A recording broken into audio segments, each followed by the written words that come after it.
up, we're going to be hearing from our central pastors. We're going to be talking about our last 40 days out here standing in front of the mission, beginning with the wonderful Phil Tottenham.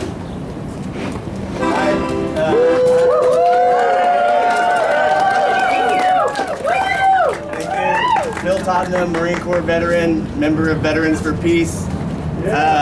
When we dreamt up this idea, we didn't know what we were getting into. We didn't know that over 800 people nationally and internationally would join us, that we would be surrounded by some of the best people, the biggest hearted, most compassionate and passionate people. Look around you, you're looking at them, that are for pro-Palestine, for Palestinian, and that is the good. It has been the honor of my lifetime to serve peace alongside of each of you. That's the good news. The bad news is we've been here for 40 days and conditions have worsened. Our leaders, our U.S. ambassador have ignored us. And so we have more work to do. We have to escalate. We have to hit the pavement. We can't go back to business as usual. We must hit the offices.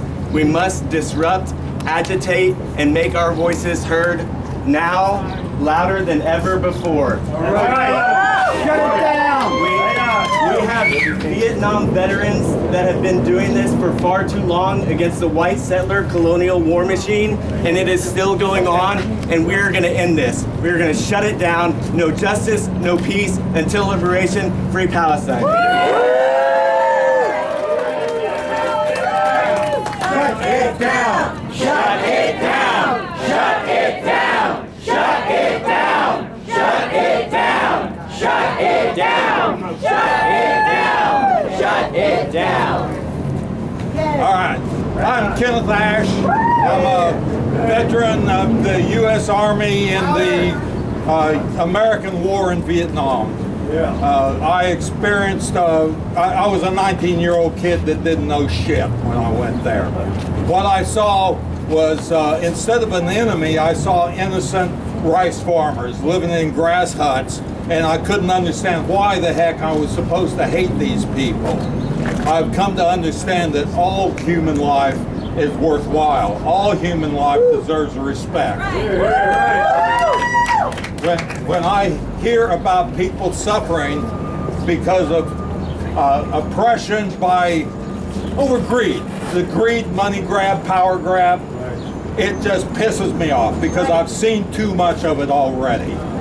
I didn't know what to do. I heard about all this suffering going on in Gaza and I was clueless. What can I do about it? Then I read this email about, hey, calling on people to come do a 40-day fast in a centralized location. I said, I'm on. I'm in. There's something I can do.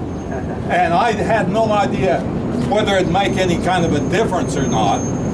But after coming here and standing with you people for so long, I have learned, we have heard from people all around the world. We have gotten support from every corner of the U.S.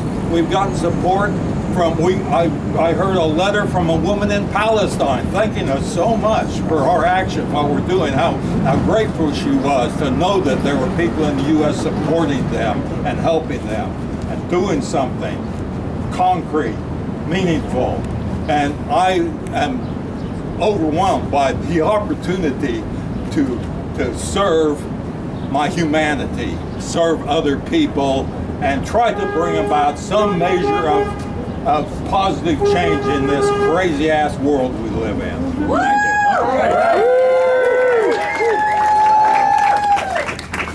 you. Hi, my name is Russell. I'm from Buffalo.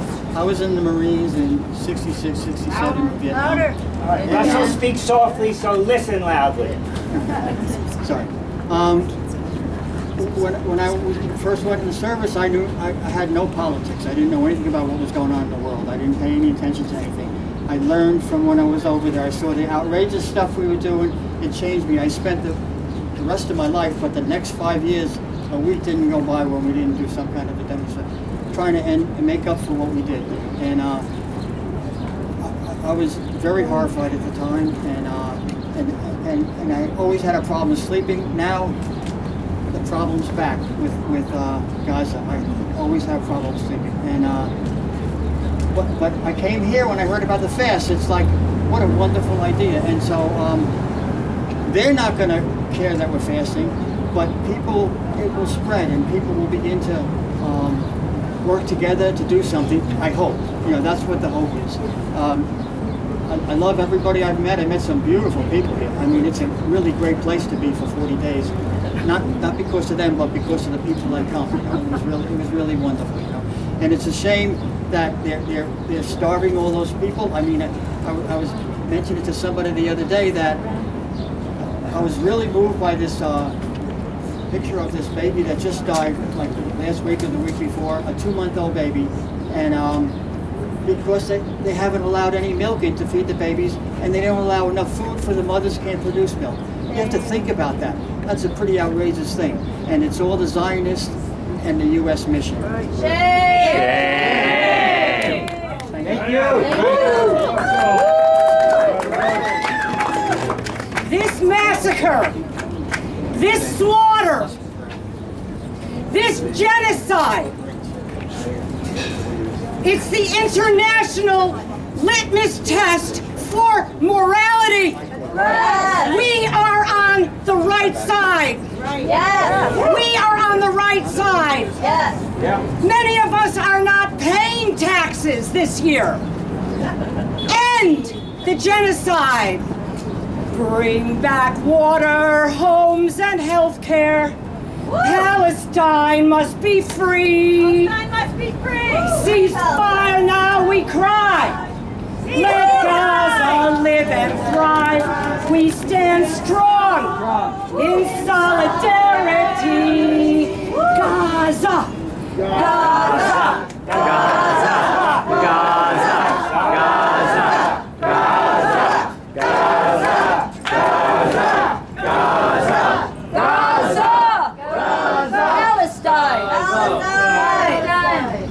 I'm Lori Arbeiter. I've been fasting. I'm from New York City. I am in solidarity with Palestinian liberation on this collective 40-day fast. Conscience is calling. The time is now. The future of our humanity is now. That's right. I am on a 40-day fast of 250 calories a day with focused attention on Gaza, on Palestine. It is important to emphasize, choosing to be on a long fast is not forced starvation. I experience hunger and weakness and how the body begins to respond to extreme low caloric stresses. But I have had choices all along and an abundance of nutritious food from which to make up 250 calories each day. On the contrary, there has been little, if any, food and clean water entering the Gaza Strip withheld by Israel. I have chosen to join this fast to personally experience the impact of the extreme limits of 250 calories a day on the body and the mind.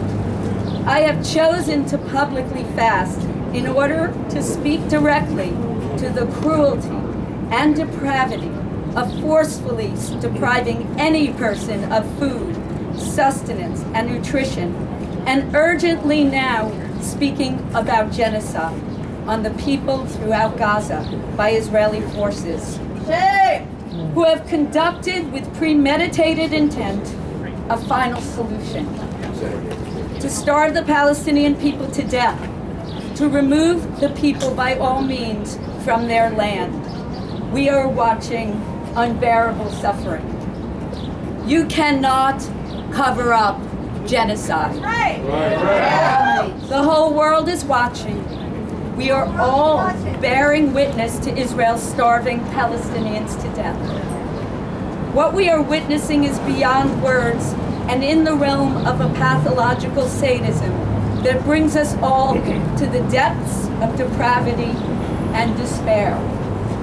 When you know hunger for a sustained period, you know to starve another person of food. To create conditions of starvation is a crime of extraordinary magnitude. of extreme abuse, of certain sadism, and beyond anything that should be let to go on. We think about how desolate, depraved, and severed Israel as a nation-state must be, to starve to death the Palestinian people, to exterminate the people of Gaza, to get them out of the way so greed and gluttony can prosper. This is not a mechanical weapon of mass destruction. It is a heinous weapon of human deprivation, used to cause untold suffering and a slow death of each and every person starved. Dehumanization is deadly. Dehumanization destroys us all, the victims, the perpetrators, and the witnesses. And conscience is calling us all. This is not about any of us who are on the right, but it is about all of us who are in solidarity with Palestine liberation. Solidarity needs to spread. Solidarity needs to be so strong, so clearly asserted that it cannot be ignored. The whole world is watching. I am Jewish, and I must do all I can, and then even more, to oppose this death cult done in my name and on my behalf of my so-called security. This is one of the greatest examples of a fog of deceit that is spreading. It is essential to understand Zionism is not Judaism. Zionism is racism. Brutal in its oppression with no shame and no constraint. Anti-Zionism is not anti-Semitism. I am Jewish and anti-Zionist. It is our duty to rise up against genocide. It is rage, determination, and defiance that is rising again and again around the globe to confront these heinous crimes against all our humanity. Civil society will not be silent. We are thinking about what comes next.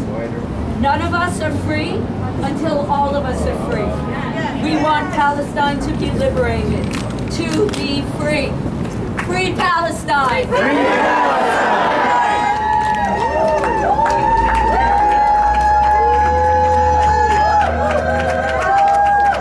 Folks, join Esther. All right, let's give this a shot, everybody. Repeat after me. Repeat after me. Repeat after me. Repeat after me. We will be going. We will be going On a short visual march. on a short visual march. We invite you to join us. We invite you to join us. Please listen to the marshals Please listen to the marshals in the yellow and orange vests. in the yellow and orange vests. We will step off We will step off at 10 a.m. sharp. at 10 a.m. sharp. That is in 2 minutes. That's 2 minutes. Thank you, Thank you. and we will see you out there on the march. And we will see you out at the march.